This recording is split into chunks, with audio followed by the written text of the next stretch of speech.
All right, this last video shows a special case of exponential functions that has a negative in it. We're going to see how that affects the way that the graph looks.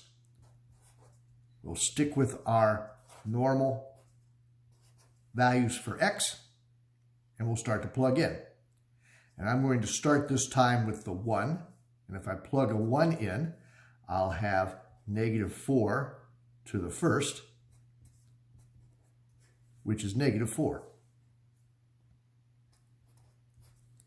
Now plug in the 2, and I'll have negative 4 squared. But by order of operations, the square happens first. The negative happens last. So you square the 4, make it negative. When I plug in 0, again, the exponent happens first, changing that into a 1, and then we count the negative. Negative 4 to the negative 1 power means reciprocal. Negative 1/4. And when I plug in negative 2, reciprocal and square and negative 1/16. All right, let's see what this graph would look like now.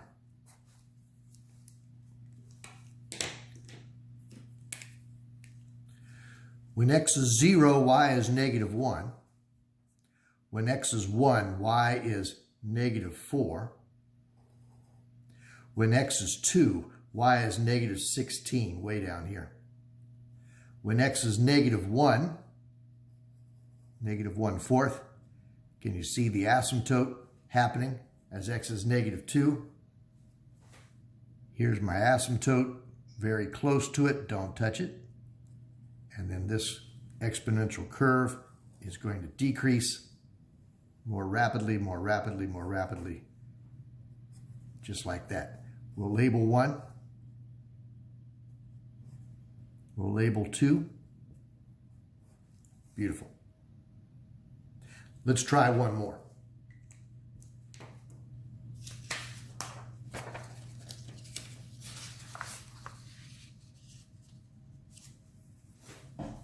Again, we have the negative.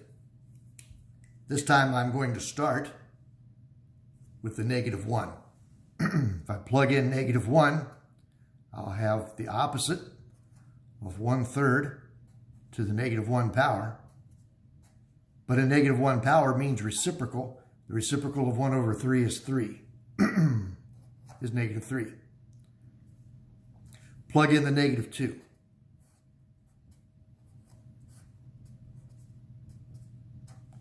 And if I take the reciprocal, I get 3 and square it. That's 9, negative 9. Anything to the 0 power is 1, so negative 1. Anything to the first power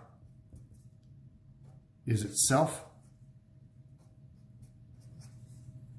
And if I take negative 1/3, I square the 1/3 is 1/9, make it negative 1/9.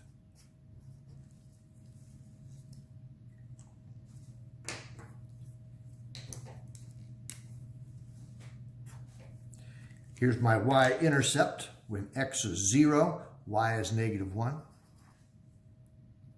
Now when x is negative 1, y is negative 3. When x is negative 1, y is negative 3. When x is negative 2, y is negative 9.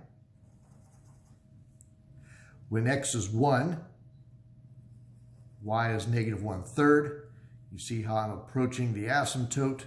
The asymptote is the x-axis.